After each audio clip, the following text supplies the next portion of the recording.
We have special guest representative Lisa Hedens. Thank you for coming over. Today we're going to have a presentation from Medicaid Director Mickey Steer and Liz Batney, who is the Managed Care Bureau Chief at IME. Why don't you go ahead and take your seats? And then at the end of our meeting, I'll cut the presentation of maybe 10 minutes left for the meeting, 10 to 15 minutes left to do some, we need to do some appointments at the end. So we'll see how we're going. And then how many of you have appointments? Raise your hands. Okay. About 3 apiece, 2 or 3 apiece. So you have 6. You're busy, Senator Wilhelm. So we'll see how far we get with that. But I think first and foremost is our presentation from Director Steer and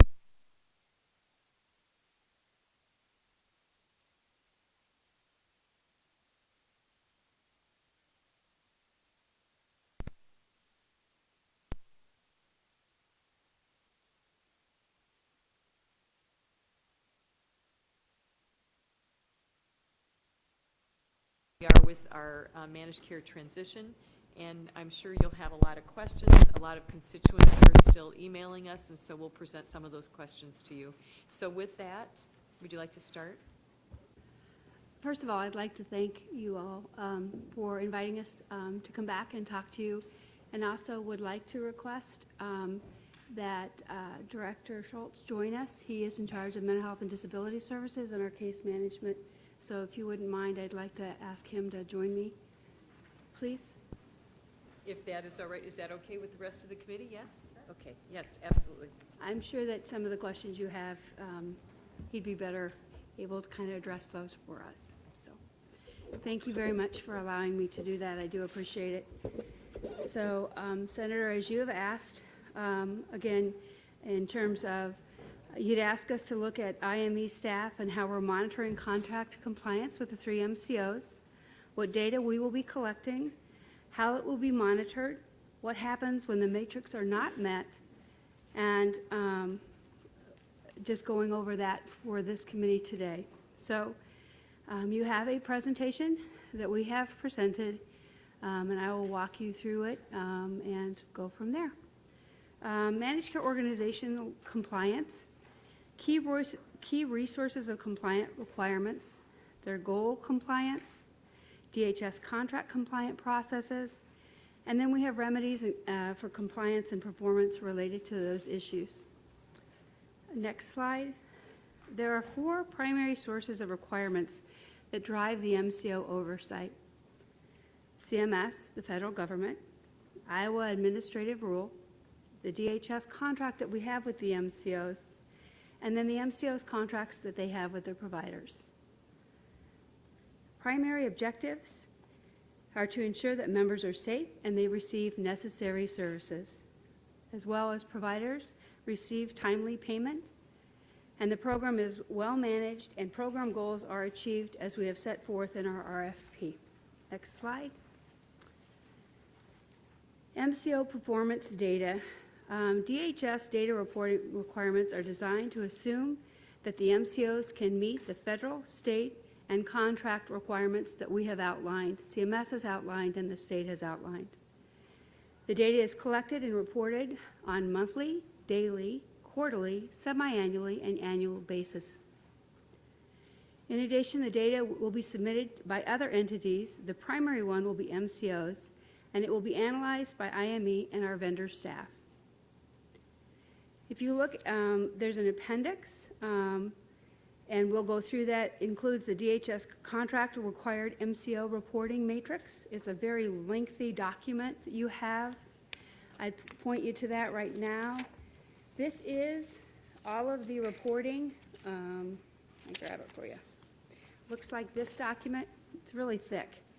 These are all of the reporting documents based upon either daily, monthly, quarterly requirements, semi-annually, that we are requiring the MCOs to report on for us so that we can ensure compliance.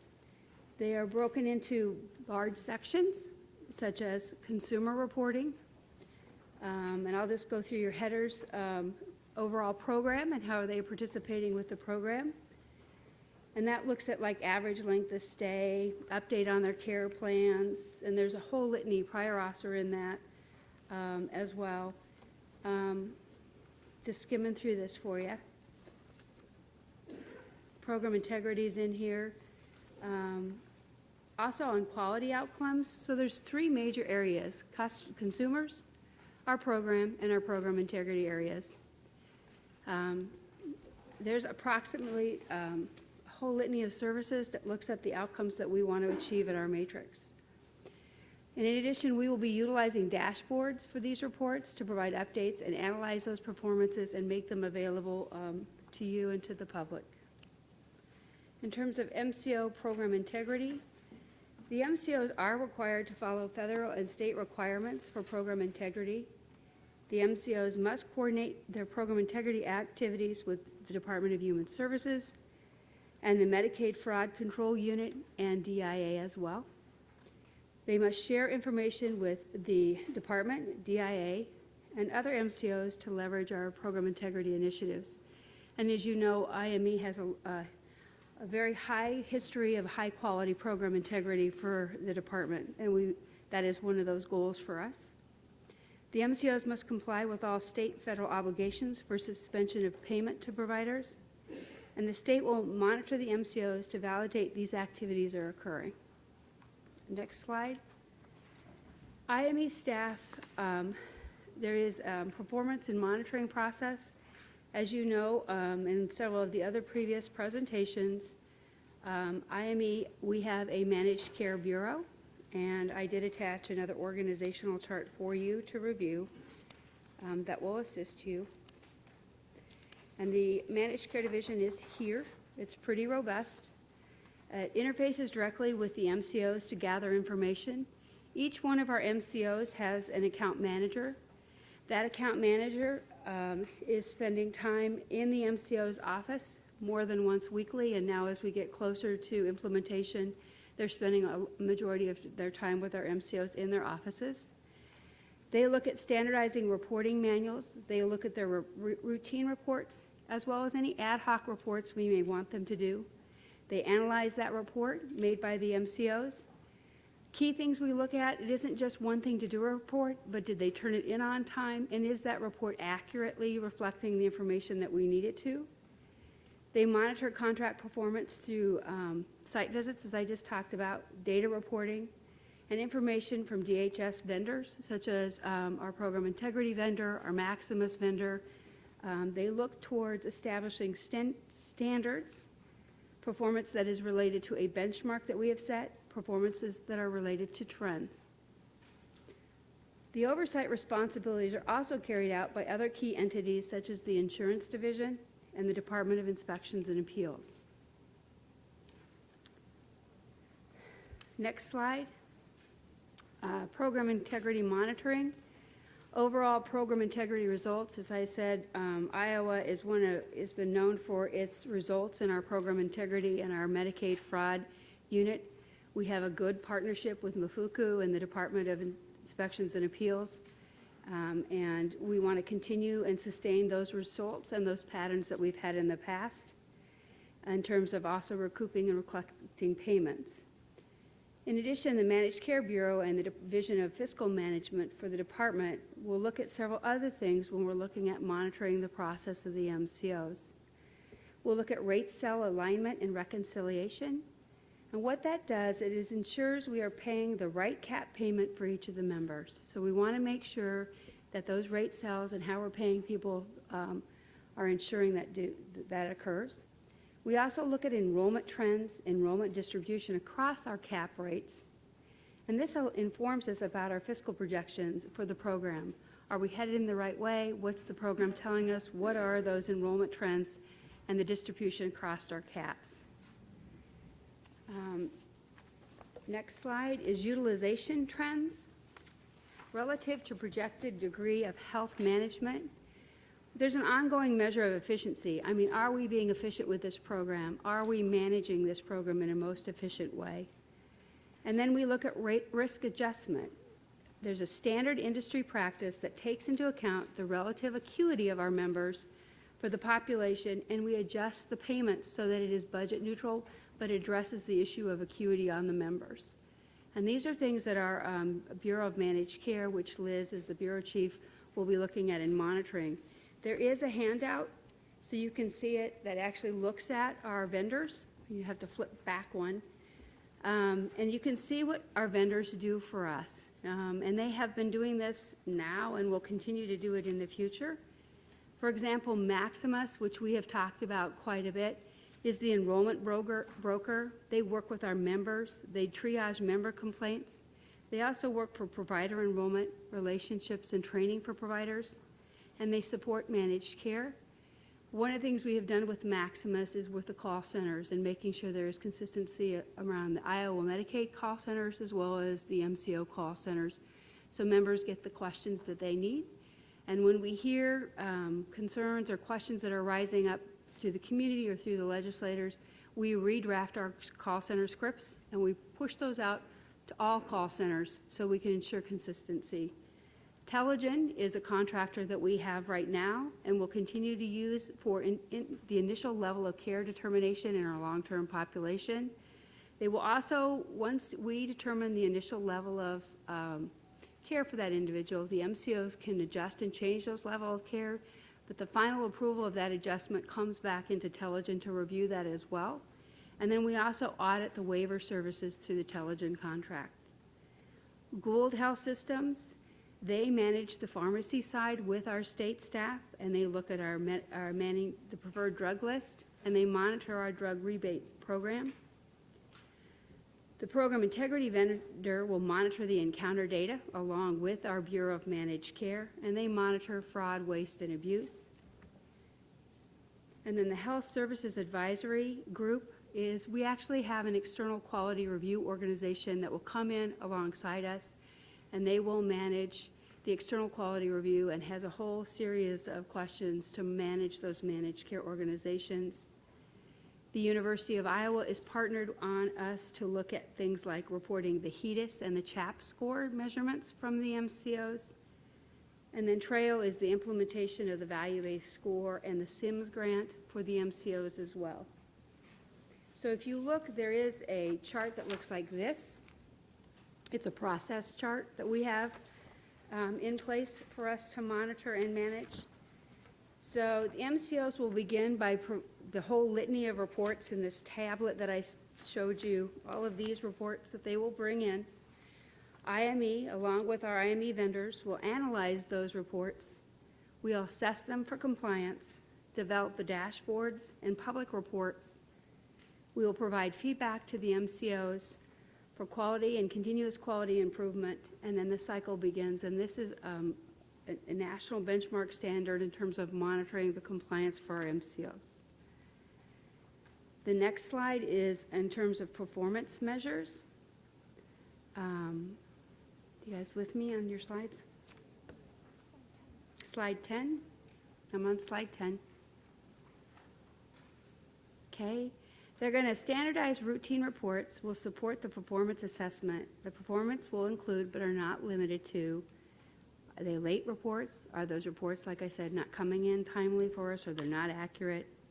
If they're not compliant with operational performance, such as, and what does that mean? That means timely payment processing to our providers, processing of the prior authorizations, and making sure that we've got credentialing. So it is that operational performance we'll be watching for our MCOs. Non-compliance with service delivery requirements, including member and providers. These are like members having access to services. Are they timely with care plan edits? Are some of the service delivery performances that they look at? And each report category is assigned a risk level based upon a variety of factors, such as members having access to services, health and safety outcomes, provider impact, a fiscal impact, and regulatory compliance. You can, there is a slide here, it's Appendix 3, that looks at remedies for compliance and performance. I'm on slide 11, I believe. And the remedies for non-compliance on the contractual include a written warning, a formal correction action plan. Appendix 3 is liquidated damages that we can enforce on the MCOs. We can withhold full or partial cap payments. We can suspend auto assignment for membership. We can assign the MCO's membership and responsibilities to another MCO. We can appoint a temporary management of the MCO plan, and then we can actually term the contract if needed based upon the levels that we discussed here just a few minutes ago in terms of the risk levels that we have on each of these reports. And then remedies for compliance of performance on slide 12 is the levels of remedy assigned based on risks. The level of remedy will depend upon the nature and severity of and duration of the deficiency, and if it's a repeated non-compliant issue. Remedies are progressive relative to the duration and the deficiency, but DHS retains discretion to modify the sequence of the remedy and the level of the remedy based on the severity of any individual deficiency or non-compliant part of the program. And DHS retains the right to any other legal remedy as necessary. And where monitoring is intensified until full correction has been put in place for a minimum of 60 days. So even if they come out of compliance, they have to at least maintain that compliance for 60 days. This is a comprehensive contract compliance monitoring plan is designed to ensure the program goals are achieved, to improve quality, promote accountability for outcomes, and create a more predictable and sustainable Medicaid is what the goals for this program are. So they're, okay. All right, we've reached the last part of your presentation. Liz, did you want to follow up with anything? Any comments or anything about the presentation? No, thank you, Senator.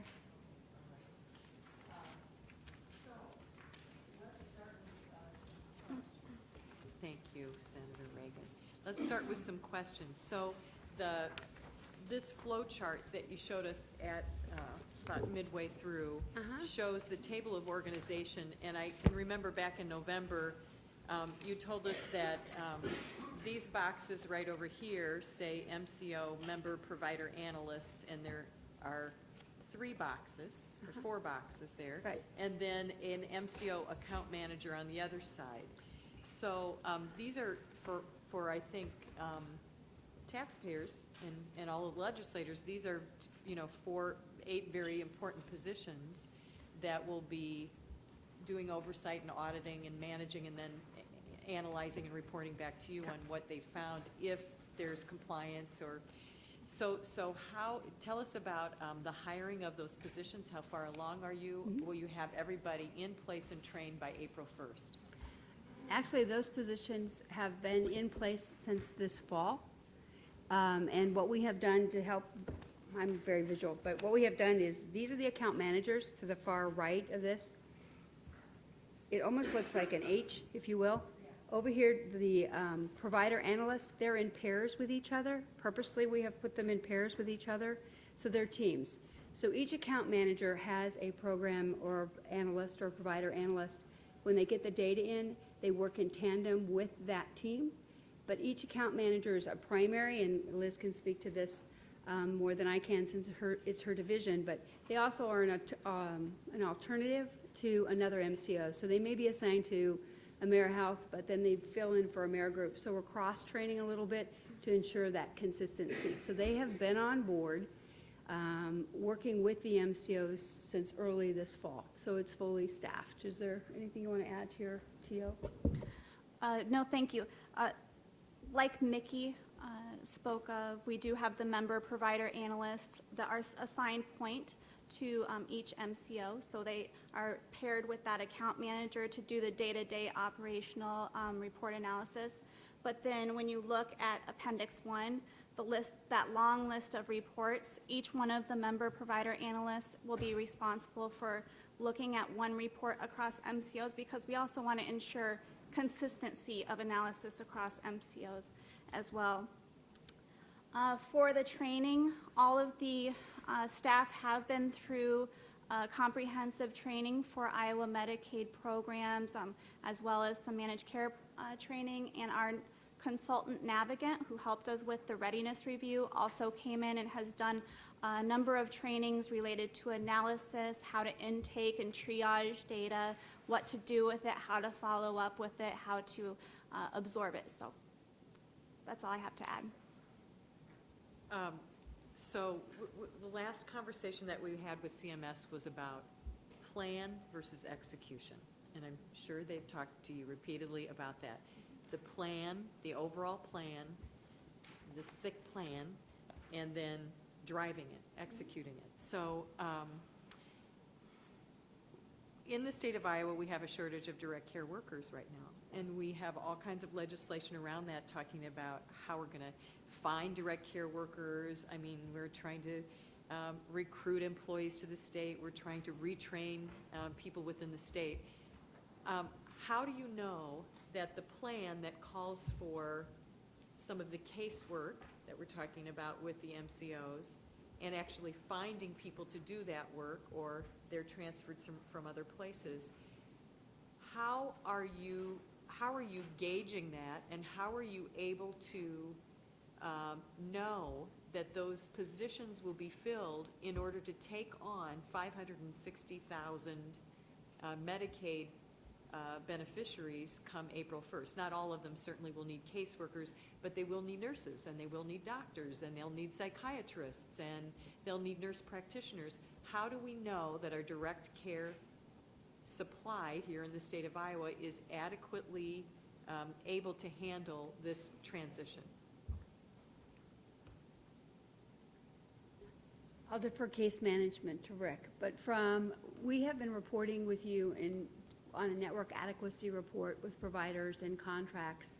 That is one of the reports that we use to track to see, are the plans contracting with the right providers in the right areas? I mean, that report has 3 different areas we look at. Not only is it geo-access, but it's the member to provider ratios that we look at. So we have been tracking with CMS. That was one of our indicators for readiness and approval, and now it is a continued readiness in terms of the state plan in terms and conditions, that we will continue to monitor the network and the network adequacy in terms of geo-access, in terms of member ratio, and in terms of just overall contracting with the right type of provider. So primary care physicians, hospitals, rural clinics, waiver providers.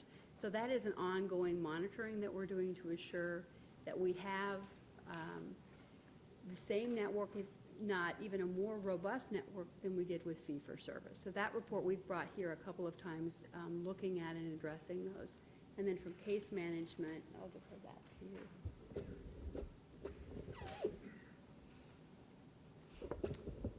Yes, I'm Rick Schultz. I'm the administrator for Mental Health and Disability Services, and have been working with IME related to the case management area.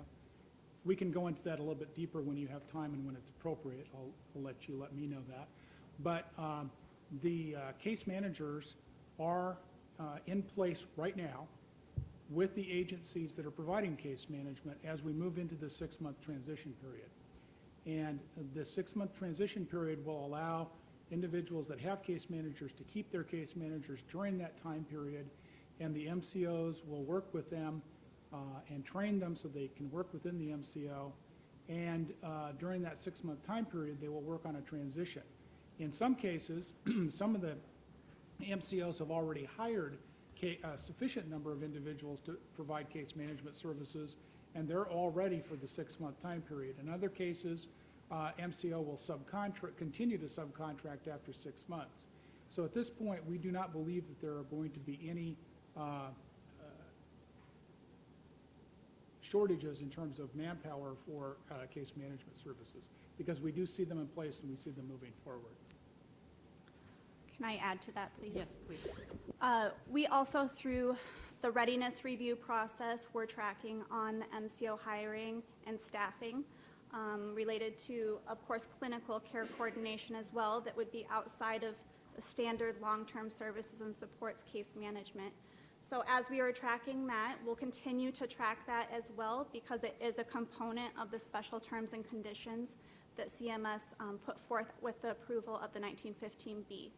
So continued monitoring of the staff resources will be something that we report on a regular basis to CMS. One thing that came up before us, when Magellan was finished with their contract at the end of December, there were 300 providers who were Magellan customers, if you will, that were working with Magellan, who had to redo their coding. I've heard thousands of lines of coding that they had to repurpose. And some of them don't have billing specialists to do that, et cetera. So, so there were several providers that were struggling to meet payroll and were not getting paid because of for whatever reason. There were issues about the claims. There were issues about, certain coding on their billing. Okay, so now we're into March. So this was January, February, and March. What I am most concerned about is of those 300 or maybe more than 300, they're going to be going through another transition on April 1st whereby they'll have to do another set of coding for the new MCOs.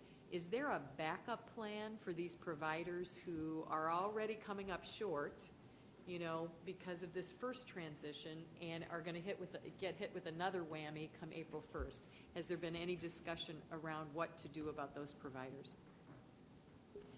So billing was a big transitional issue we know of about 170 that have, what I would say, had some definite challenges with their billing.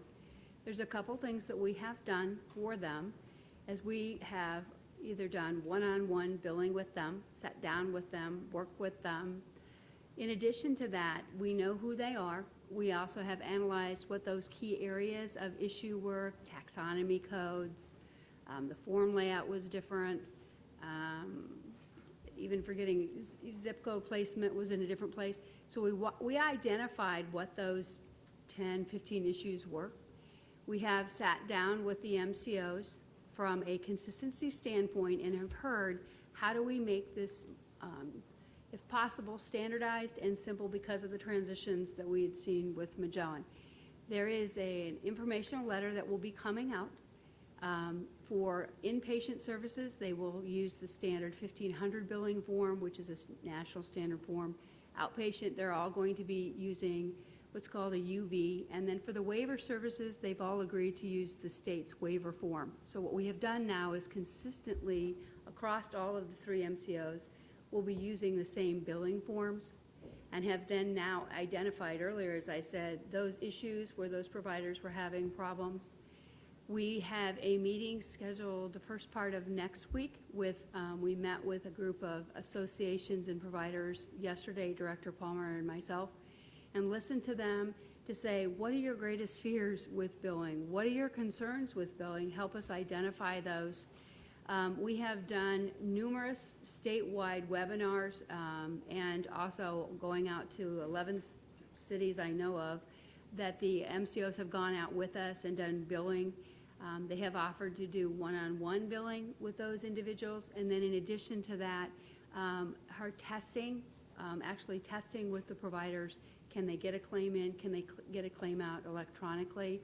So we have what I call a multi-pronged approach to this issue.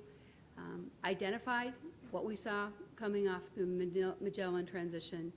We've standardized the forms through all of the MCOs to the various what I call major provider initiatives, so those forms are standardized.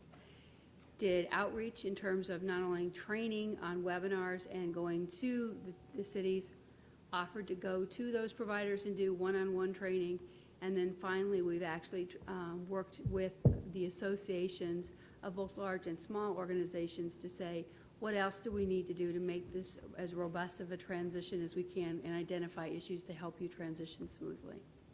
And then I think it's just going to be important to follow up with that and make sure that you're validating that, in fact, all of the training and outreach did, in fact, make a difference. So we're going to be looking at the number of claims that have paid, the number of claims that have denied, the number of claims that are suspended on a very, very frequent basis to make sure that we're not getting backlogs, figure out what the major reasons are for denials so that we can get on top of that as quickly as possible. Okay, thank you. That was going to be my follow-up question. So how do you know it's working?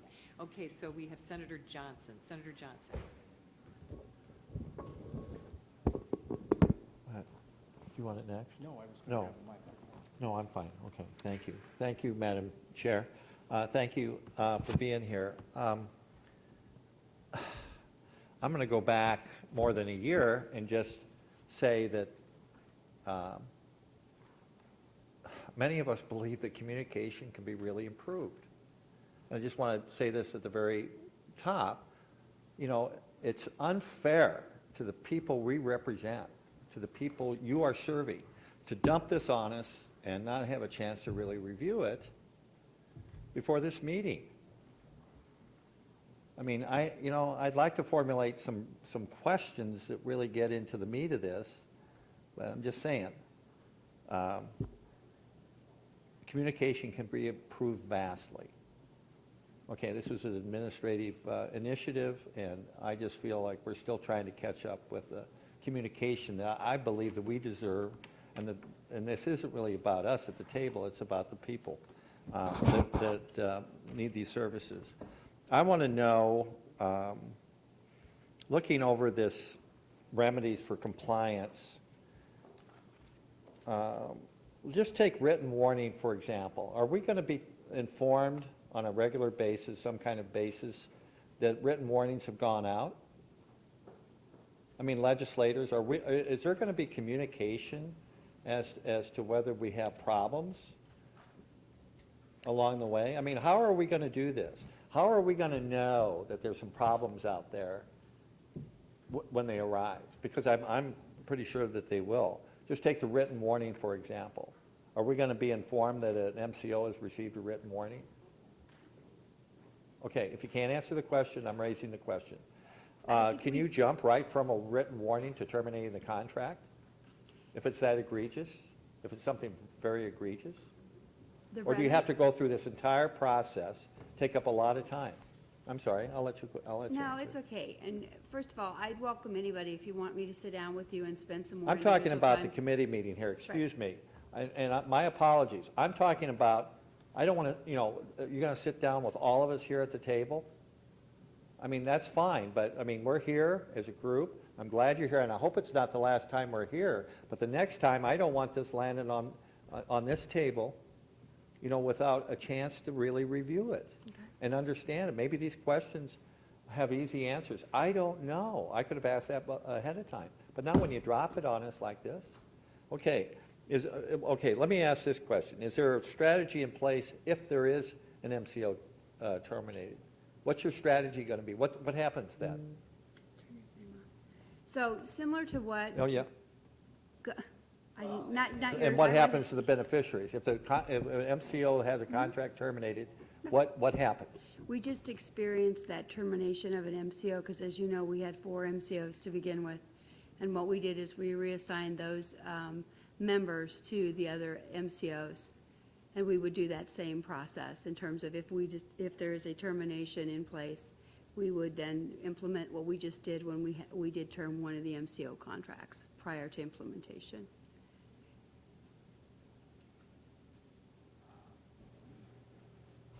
It says here that it talks about the program goals, and it says improve quality and access. Okay, let's take the access out of it and talk about improving quality. I don't see the term that I've seen before of retaining current services. In other words, I guess it was my understanding all along that beneficiaries would receive the same services, if not better. I'm just, I don't see that here. Is it gone? No, sir, it's not gone. Okay. They will continue their services. There is continuity of care. Right. And we also have an any willing provision clause as well. I think that ought to be explicitly stated here. Okay. So it's not just improved quality. You can improve quality in some sectors of someone's health care by denying them services in others, not paying for services in others. Okay. That's how you make money, or you could make money. And it says create a more predictable and sustainable Medicaid budget. So what happens when the federal money for the expanded Medicaid starts decreasing, which it will? What happens then? I mean, when you say a sustainable Medicaid budget, what plans are you making now for when federal money starts, the spigot starts being turned off? Not completely off, of course, but I mean a little bit. I mean, we're going to see here pretty soon federal money for the expanded Medicaid beneficiaries start being our responsibility and the taxpayers' responsibility. So by analyzing the performance of the MCOs and the trends in the MCOs and the impact of moving towards managed care, we will then be able to do budget and fiscal analytics so that we can look at how we would address the reduction of federal funds. I'll give it up here in a second. And where are we along the borders of our state with health systems that are in Omaha, Sioux Falls, the Quad Cities area, We have East Dubuque? I don't want to forget East Dubuque. East Dubuque. And East Dubuque, yeah, Galena, but anyway, yeah, Rochester, yes, I know, Senator, yeah, I was saying. We, no. So we do have contracts in Yeah, the. they're all- In the outlying Okay. borders of the state, as well as if there are providers that are outside of the state, and there still needs to be services providers, the MCOs can do a single case agreement for those providers as well. Okay.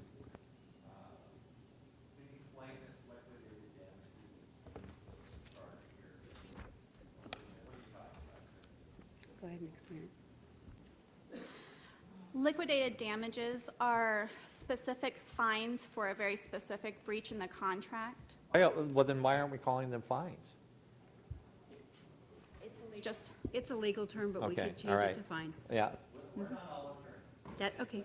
Mhm. Okay.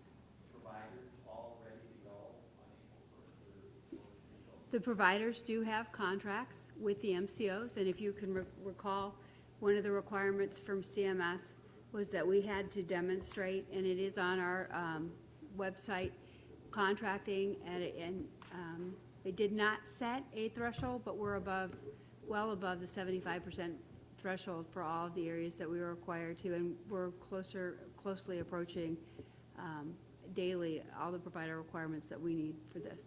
And we did Okay. meet that expectation prior to CMS approving our waivers.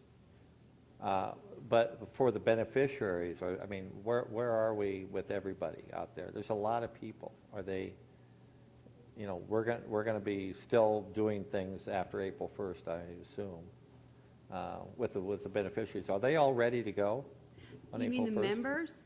Okay. Yeah, okay, so what's happening with our members, again, as I said, is we have, members should be receiving confirmation letters. They have gone out from the state confirming which MCOs that they are in. If members have concern and have not seen those within another week or so, they can call member services. So that's one way that we know members have been confirmed to which MCO they have been assigned to.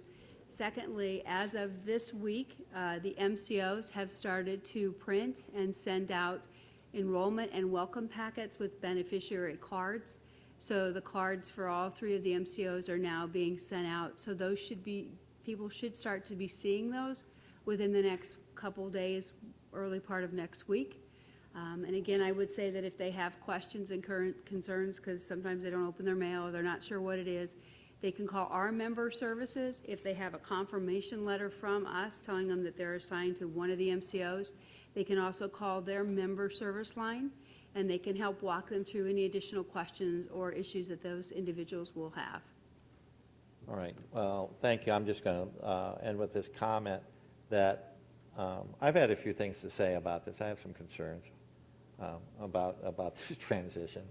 And, it's hard when people learn your name through the media and they call you because their own legislator isn't returning phone calls. I don't mean anybody around this table, because we're all involved in this deeply, and we are.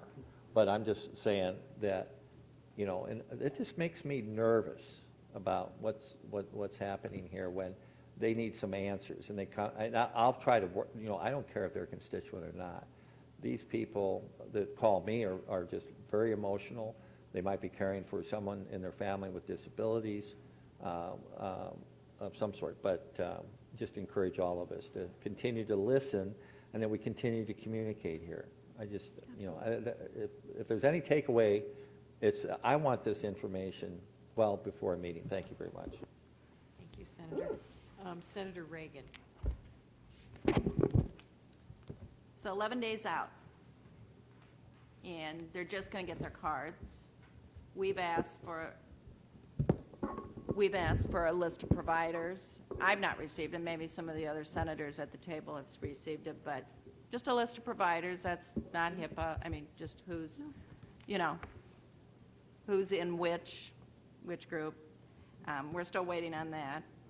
And so April 1st, then, all these providers are, that's the day, right? So they're going to get the information.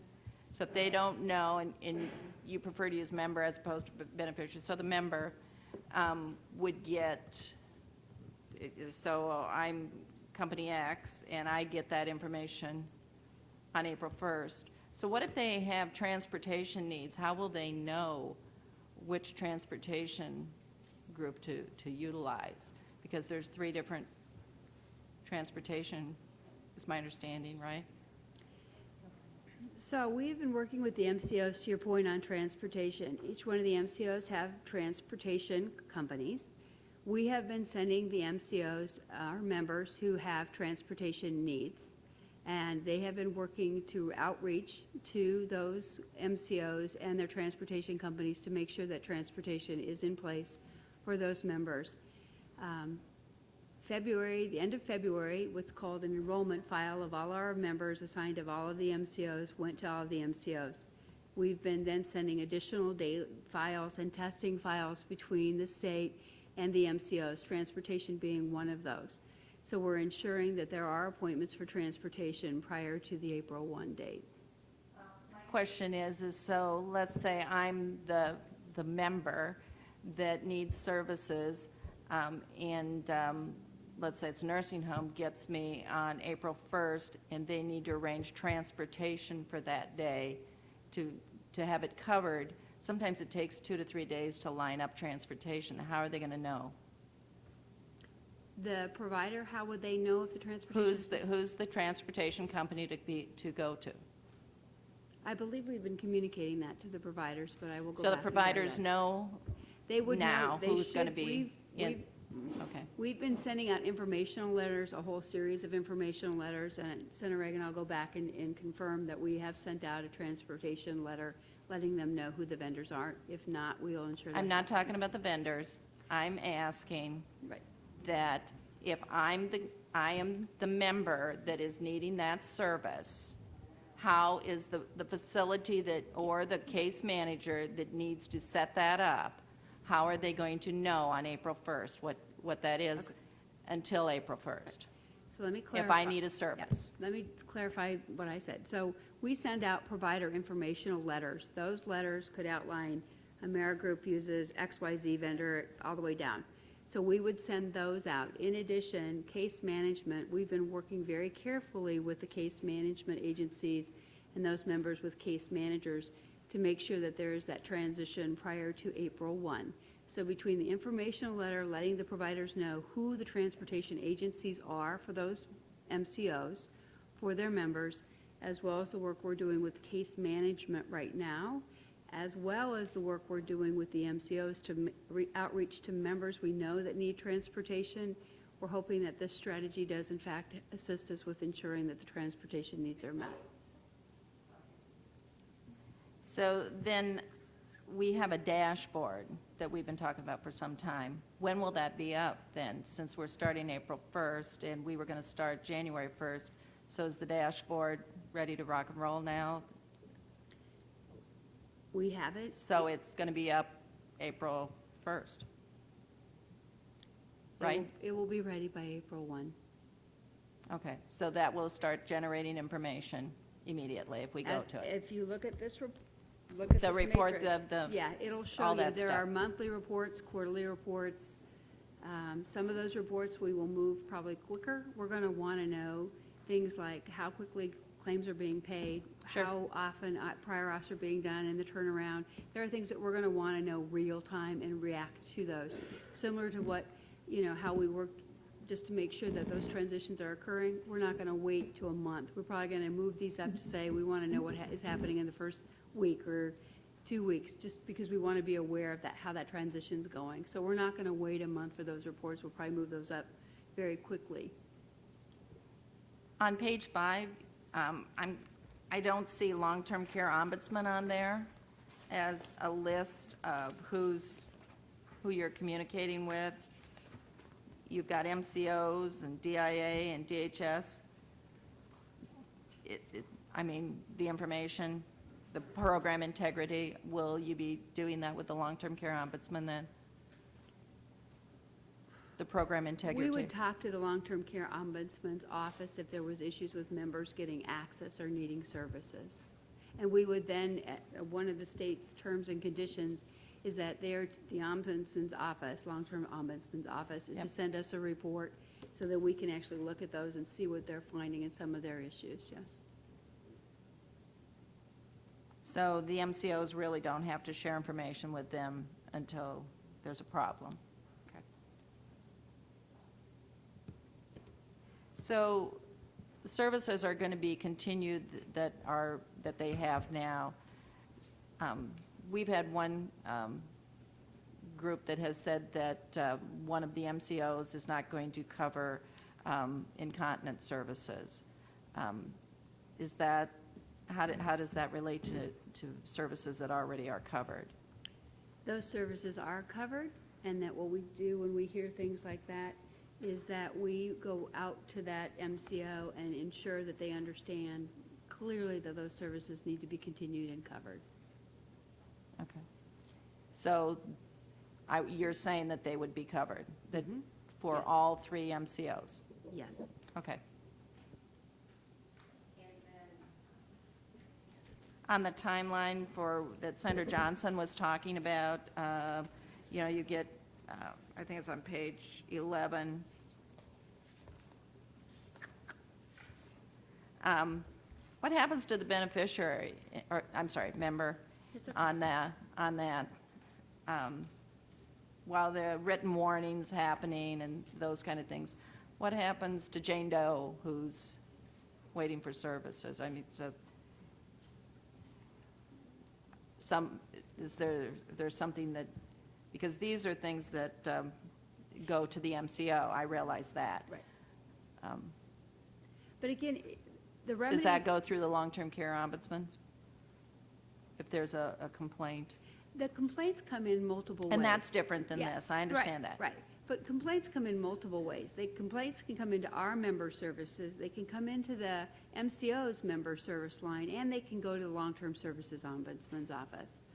All of those complaints, then there is the appeals and grievance, there's a whole process in terms of internally within the MCOs. And that's separate, right? Yes, So this seems like how long does it take to get to the written warning? Is there a time for MCOs as well as, how long does this take? Is kind of what I'm saying. depending on the report, there's clear expectations, and if those, again, if it's inaccurate and it's not timely, that could be a written warning almost immediately that they didn't turn it on time and the report wasn't accurate. Depending upon what that report is looking at and how it impacts our members, we could move even faster through the whole entire remedy process, because again, we need to make sure that our members are safe and our providers are being paid. So there's sort of a threshold for that. Okay. Thank you. Senator Bolcom.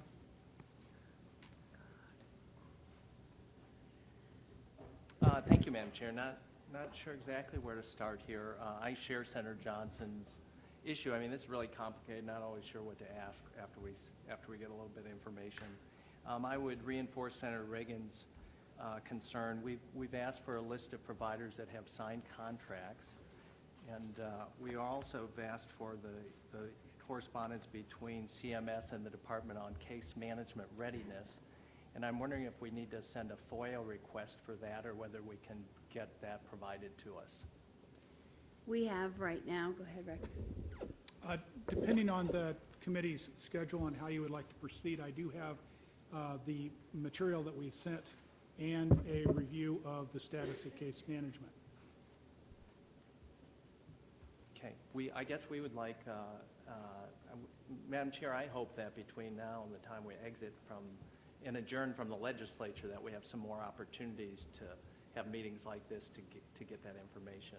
But we've requested, I guess, to the coach, to the chair and the vice chair, how do you wish to proceed on that? Do you want to see paper copies of the contracts, or not the contracts, but the list of providers by MCO? That would be helpful. And I don't know how long the memo or correspondence between CMS and the department is on readiness. Okay. All right. Well, you have that. Madam Chair, I'm happy to ask a few more questions, but your call. Let's ask for, we would like to see the list of providers. I think that you have sent some list of providers to some of the members of this committee. We'd like to see all of the providers, if you can send those to us, that have signed up across the state. And then we'd like to maybe have another meeting next week to do follow-up on that. And then your second question about case management. Yeah, Correct. I think in terms of readiness, the CMS basically delayed the implementation of this around network adequacy and whether or not we're going to have a case management system in place. And so those continue to be two big issues in my mind. Do we have an adequate network? And do our case managers assigned to some 25,000 Iowans, and are those relationships in place so that if we're going to start April 1st, we have some confidence about that? And we've been told by you every time we've met that we've been ready. We're ready January 1st, we're ready March 1st, and there's been some skepticism about that, and we're asking basic questions today about how many providers we'd like to see, like how many have actually signed up, because you've given us numbers a couple times that they don't make any sense to us. So we thought, since the numbers in aggregate that you provide don't make much sense, we should actually see a list of providers that have signed contracts with HMCO, and I'm not sure if we're going to get that sometime soon, but I sure hope we do. How soon could you get that to us? I would like to share the information about case management with you today. Just hand it out. Okay. That'd be great. All right. So, Go ahead and pass it out. Okay. Can I ask Please another do. question? Yes, please do so. Thank you, Madam Chair. I'm looking at the table of organization. I count about 48 boxes on the lower half. I've been asked whether or not we've had to hire more people, about the same people, we've moved people around, or we've moved people out and moved people in. Old Medicaid, new privatization of Medicaid. More employees to do this, less, about the same? There's been approximately 7 additional FTEs to assist with this project. Thank you. 7 additional FTEs. One of the areas of, slide 5 talks about program integrity, and we have a pretty good program integrity system in place, and it's mostly, I think, around I may be wrong about this, but that providers aren't ripping us off. It's about fraud, waste, and abuse, Okay. yes. And so we've got a good system to pay attention to the providers. I'm wondering, as I think about program integrity, I want to make sure we have good oversight of the MCOs. That's correct. And Okay. that's exactly what that program integrity unit, Okay? along with the director of our program integrity and Okay. our partners, our program integrity vendor, will be providing that kind of oversight to the MCOs. Okay. So, thank you. You're welcome. I'm looking at one of the things we've learned over the last few weeks is that the contract between CMS, or the contract between IME and these 3 MCOs is going to be the Bible going forward for how the game's played here, and the rules. And so as I look at the contract oversight line here, it appears we have like 4 or 5 positions dedicated to contract oversight. What are the responsibilities of those people in that? The account managers? I'm just looking at the chart here. It says contract oversight, IME contract oversight. I think there's, Okay, so the middle box that says contract oversight, those positions are for the contracted vendors that we have within IME. So we have a program integrity vendor. That contract manager ensures that that program integrity vendor is producing the program integrity requirements that we have in their scope and in their contract. We have a contract manager for Telegen, making sure that Telegen is looking at level of care assessments, confirming that, yes, those are the correct assessments. So those contract managers are contract managers for the professional contracts that actually support Iowa Medicaid and managed care as well. sorry No. about that. Thank We you. have had, IME Okay. is made, it's called Iowa Medicaid Enterprise, Yeah. because even in fee-for-service, there has been professional Yeah. contractors that has assisted with the implementation of fee-for-service and Medicaid services. Those contractors are in place today. Okay. They'll be in place tomorrow, Okay.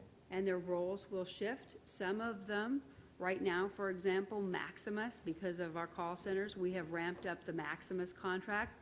We know that contract will then scale back over time. Gould has been with the state for years managing our pharmacies. They will continue to manage, but their role will shift as well as we move into managed care. Okay. Back to network adequacy for a minute. Do you feel like the network's adequately in place to start next? Yes. You do, okay. One of the issues of oversight is getting information as we go forward on things like service denials and payment denials. Right. A couple things that pop to mind. Are you planning to report that in any way back to us? I mean, Yes.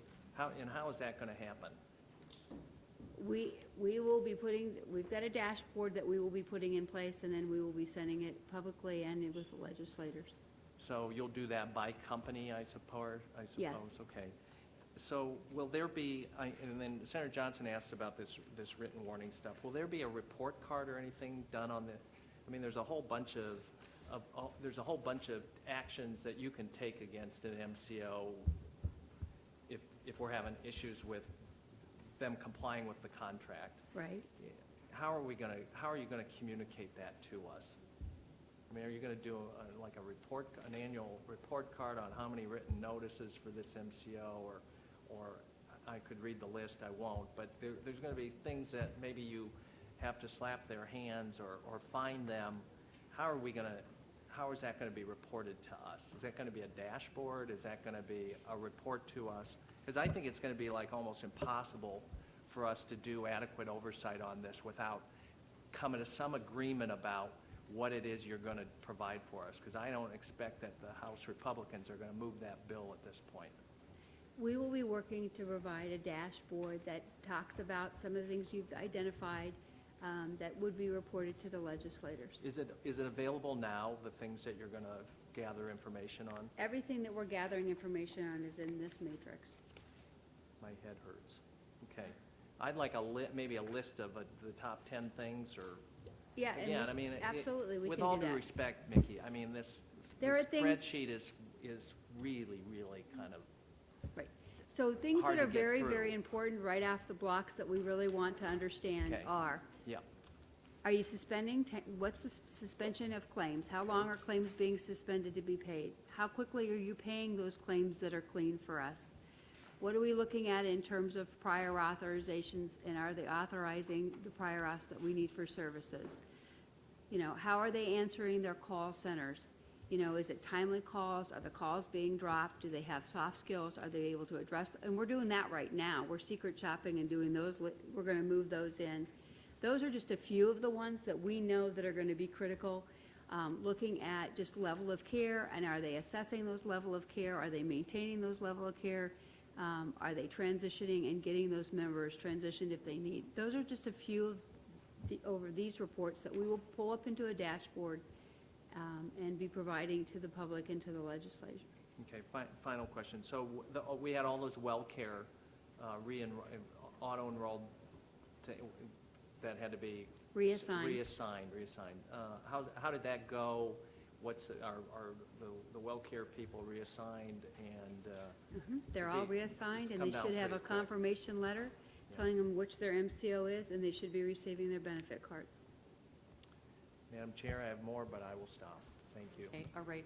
We are been told we can go past 4 o'clock, and for those of you who are able to stay, I'd love for you to stay here and keep asking questions. We have Senator Shelgren up next. Senator? Thank you, Madam Chair. I appreciate the information that we've gotten today.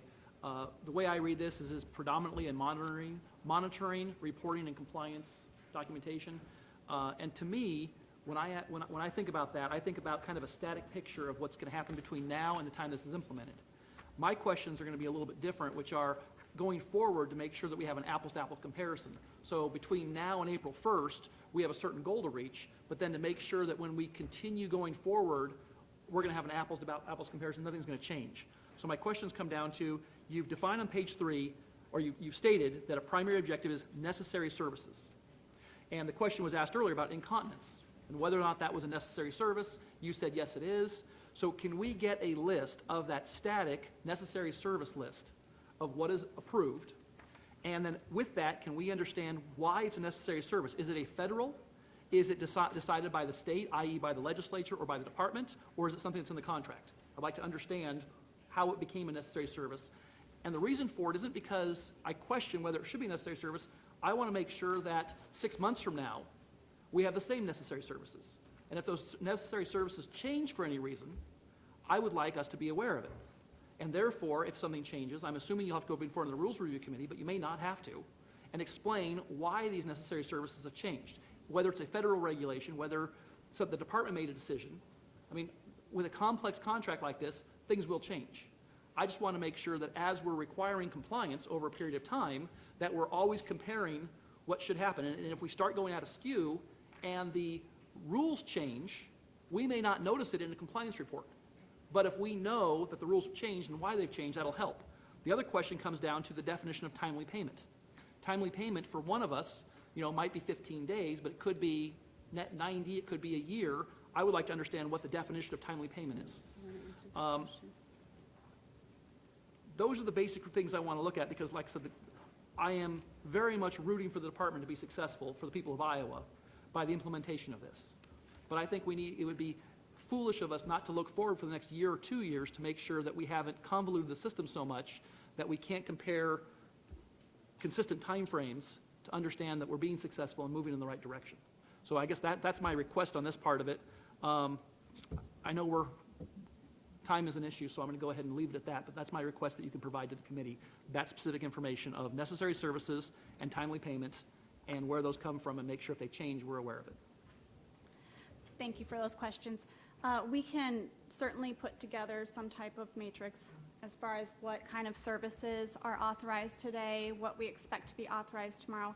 I think to your point, it is very important to understand impact of policy changes, both those impacts to the MCO as well as decisions that the MCO makes outward to other sources as well. So we will put that together. Also, related to timely payment, that is a standard across the board in the contract. So the contractor is required, the contractor being the MCO, is required to pay or deny 90% of clean claims within 14 days, 99.5%, of clean claims within 21 days, and then 100% of clean claims within 90 days. And I guess I would then follow up with that question, because I agree. In your documentation that you handed out, you've defined reporting periods and accounting periods, but you haven't really defined what they are. Reporting period could be every 6 months, it could be quarterly, it could be yearly. With the timely payment, I guess my question is, thank you for the information. I'll put that as our steady state. If that changes, please let us know. Of course. Thank you. Senator Dotzler. Oh, excuse me, Senator Yoakum. I'm sorry, Senator Yoakum. Thank you, Madam Chair. I think I'm going to focus on 2 issues. One is network adequacy and oversight.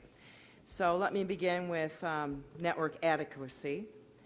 I had asked Paige, and I thank her for providing this for me, a list of the actual providers in the Dubuque area that I'm assuming have signed a contract, although I'm not sure, because some of the names on the list have an asterisk behind them, and I'm not sure if that means that the contract is pending, or why some have an asterisk and some do not, and there's no legend or anything that goes with this to tell me what that asterisk means. So let me start with this. First of all, is IME requiring any specific provider to beneficiary ratio for each MCO? And if so, what is it?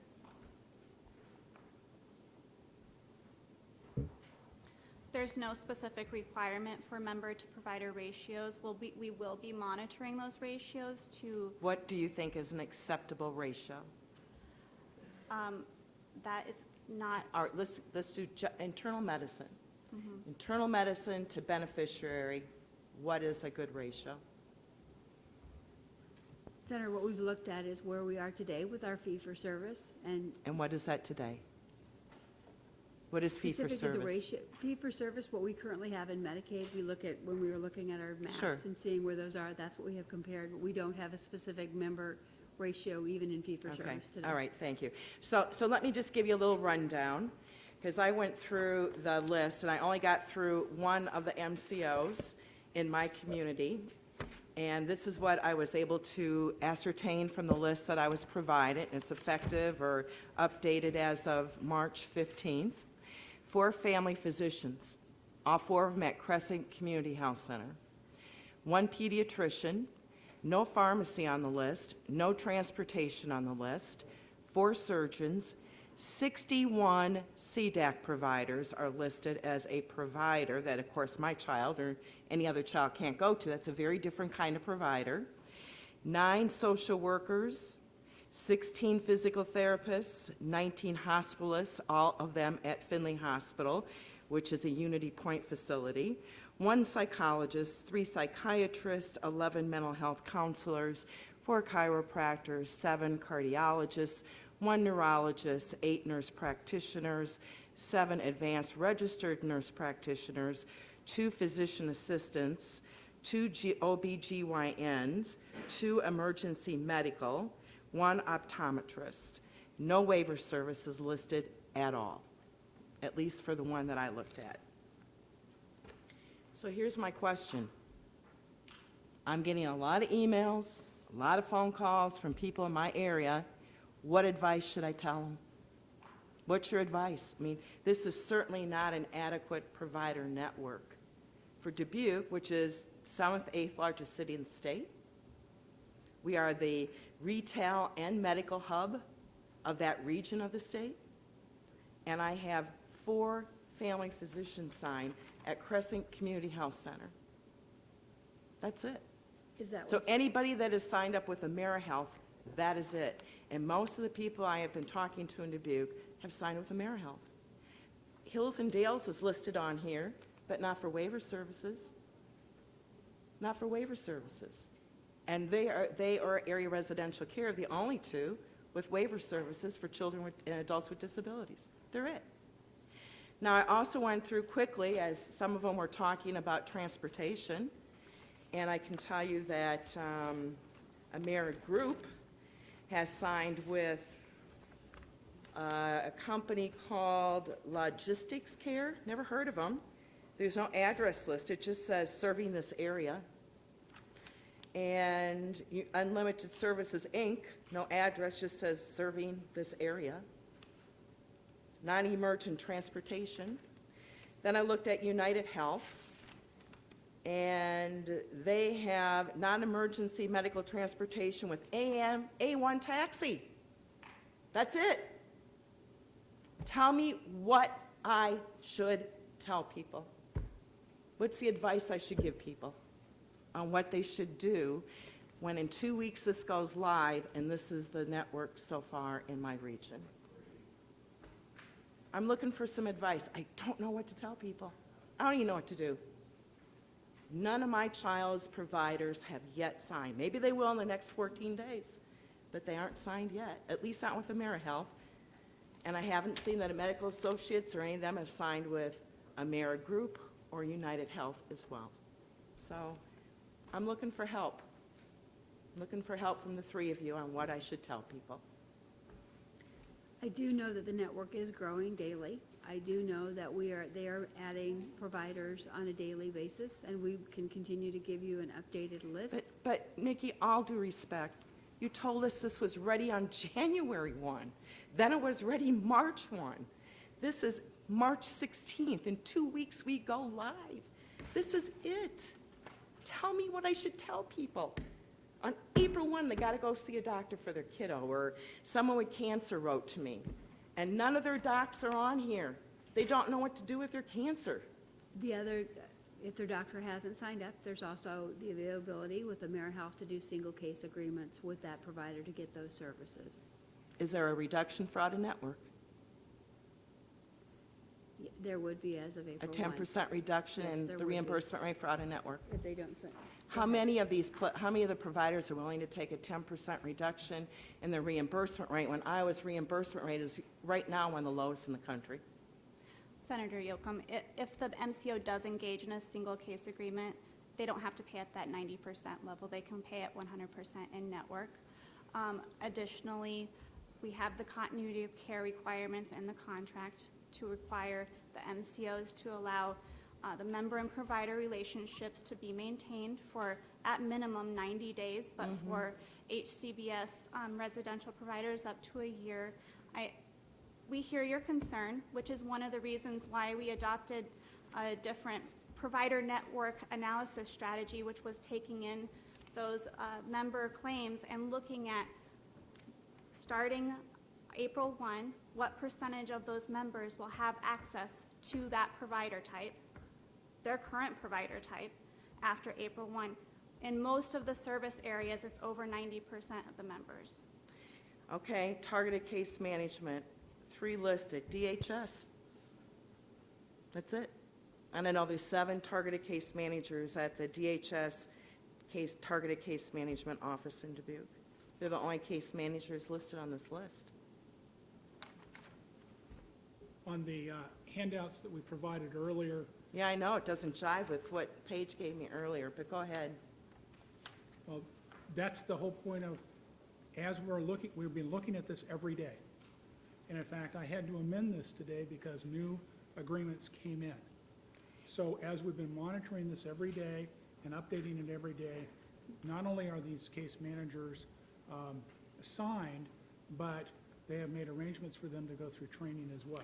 Well, I don't know about the rest of the senators and representatives at the table, but would be very helpful. You know, numbers and percents mean nothing to me, because I've seen that for months now, and it never jives with what the actual contract signed. It doesn't square. So the rest of you can speak for yourselves. What I want is a list of the names of the case managers who have signed contracts and the providers who have actually signed contracts. That's what we need. No more percents, no more numbers, actual human beings that we know we can contact. So now I want to go to oversight for just a second. You mentioned that the insurance commissioner and DIA were going to do some oversight. Tell me what you believe the insurance commissioner's role will be in oversight. All of the MCOs have to register with the insurance commissioner's office, and it's the fiscal actuarial factors of the plan. Okay, so the real oversight we're talking about from the insurance commissioner's office is to ensure that the 3 MCOs are financially stable, fiduciary responsibility, but that's it. There's no other oversight per se from the insurance commissioner, other than making sure that they are solvent. Is that correct? Just add to that, they do look at certain policies and procedures, making sure that there's networks in place, that they have policies and procedures for appeals, they have a benefit plan structure. There are other aspects to Would you review please and communicate monitoring. that with the insurance commissioner's office, because I've had several conversations now, and I think there may be a disconnect on what the expectations are. What's DIA's oversight role? They house the MAFUCU, so they have the Medicaid Fraud Control Unit, so they will be working in tandem with our Program Integrity Unit to monitor the program integrity efforts with the managed care. So they'll be monitoring Medicaid fraud? All 3 companies have been Yes. they will paid monitor heavy-duty fines for Medicaid fraud in other states. that. Yes, they will monitor that. Okay, I'm still waiting for some solid advice to give to the numerous people that are contacting, I think every one of us at the table, on what to do because the networks are not adequate in many of our communities yet. So truly looking for some really good advice to give to people, because right now I'm at a loss. Thank you, Madam Chair. Yes, just to follow up on what the insurance commissioner told us, 3 things that they're doing. Can they pay their claims? Do they have sufficient guarantees? Do they have sufficient capital? And what's their excess capital? Those are the 3 things that they're going to do. That's what they told us. Are they solvent? So I want to follow up on what Senator Yoakum is saying. Mr. Schultz, the documents that you gave us are percentages and numbers and things like that, and we do, Senator Bolcom said it. Do we have to? Are we required FOIA request, or will you give us? We'd like names. We'd like names of all the providers who have signed up. So can you provide that to us, please? Well, one of the handouts, I apologize for it all going out at once, has the list of the 70 case management providers that are listed in our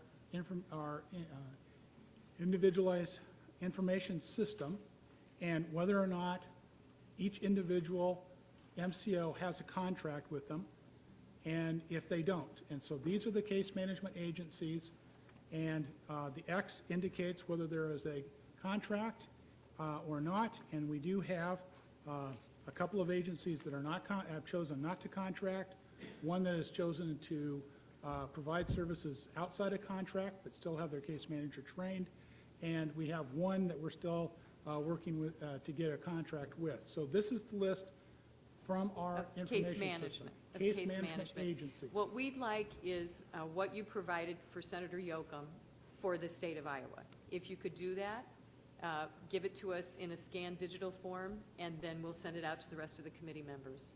If you can provide that for us, we'd like that.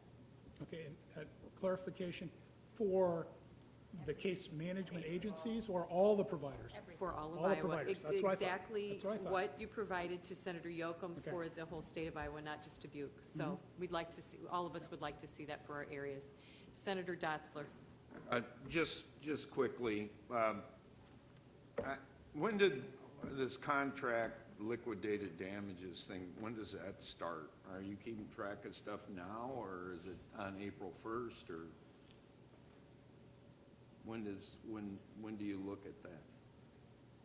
Once we have the contracts executed and signed by the MCOs, we are looking at stuff now and taking action in terms of if we need to, but it's once we have those contracts executed. All right, well, I see communications listed here, and I don't know what that actually means, but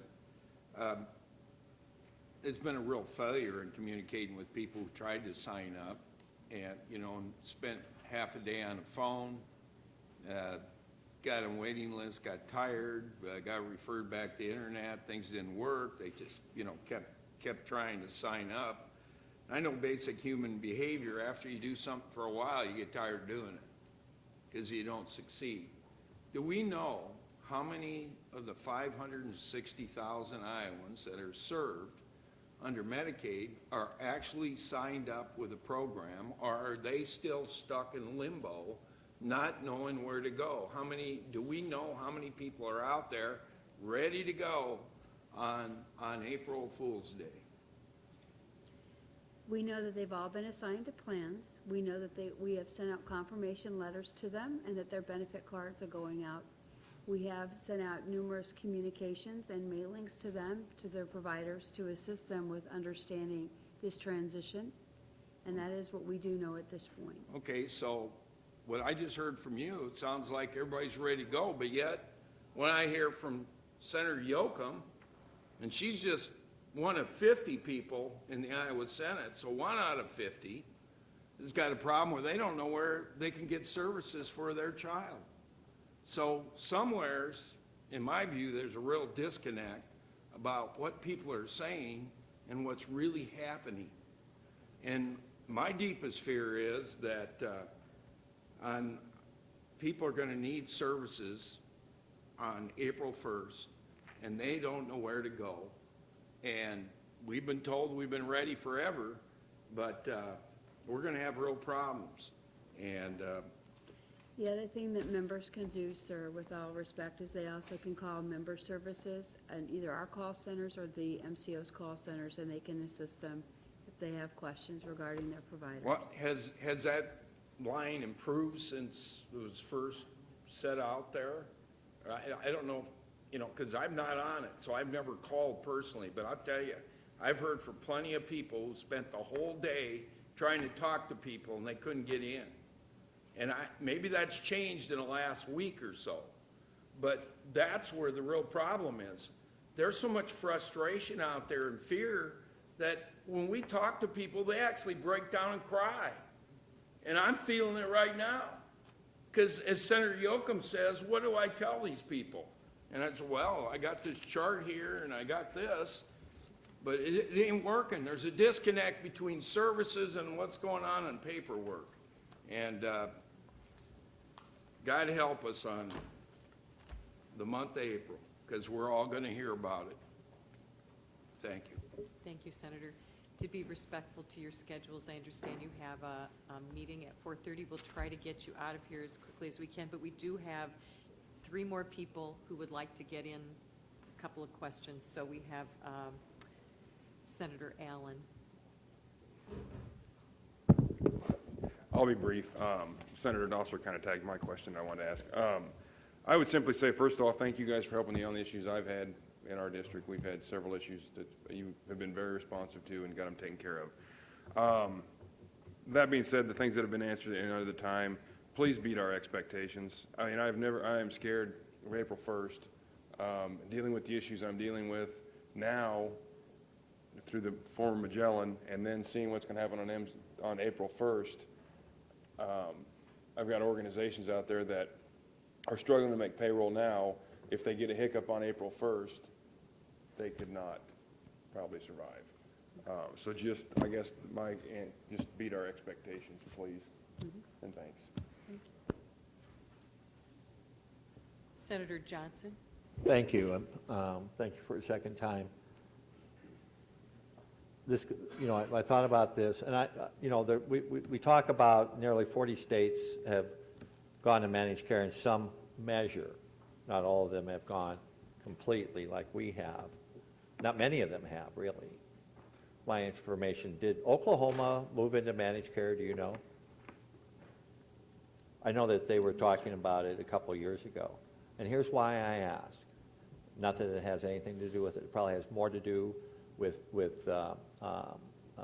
tax cuts in the legislature there and dropping oil revenue, tax revenues, when oil hit, in the $20s a barrel. But recently the Oklahoma House passed a bill that will cut 111,000 people off of Medicaid in that state. 77,000 of them are women.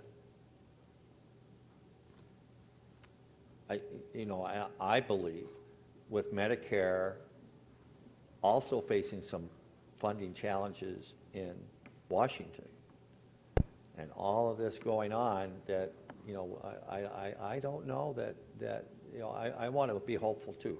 I agree with Senator Allen. We really do want to beat our expectations, but when I see states, especially here in the breadbasket of America, doing things like that, I don't know if the Oklahoma Senate's going to take it up or what, but they got serious budget problems here, and we're going to have our own challenges here. 111,000 people, and 77,000 of them are women, and they're single women, and many of them with children. So anyway, just want to make that note. I don't need a comment.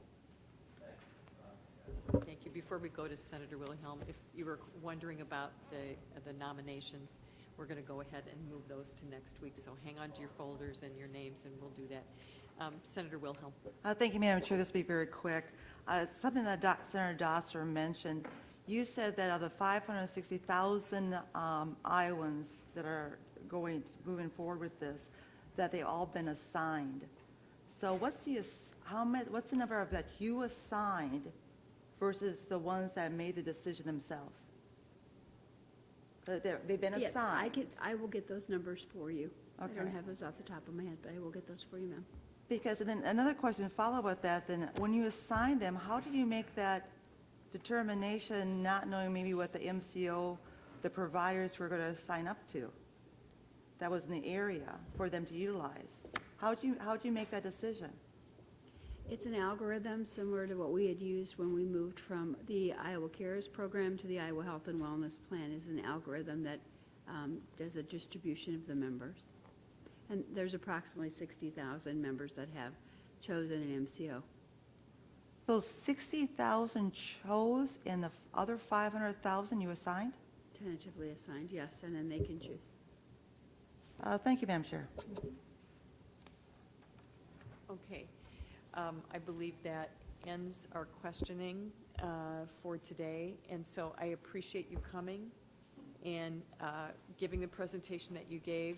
You can see that there are still open-ended questions. I think you can feel the frustration in the room here from all the legislators who, we received the phone calls, we received the emails, we're trying to problem solve, and we're shooting from the hip here on a lot of things. I do, again, like Senator Allen said, we do appreciate the quick response when we do call about situations. Paige is here, I believe. Paige Thorson has been doing a great job with helping us out with that, and then asking for help from the rest of your staff. So we appreciate that. Let's keep that open line of communication. There are a couple of things we've asked for today, so please follow through. If you can get those to us as immediately as you can, and then next week we'll start to do the appointments. We may have just a meeting to do appointments, and then maybe another follow-through prior to April 1st. I think we just need to, we still have a lot of questions for you. How is this going to work? I could go into one right now, but I'll save that for next week. So with that, any other comments for the day? With that, Senator Johnson moves that we adjourn. Thank you.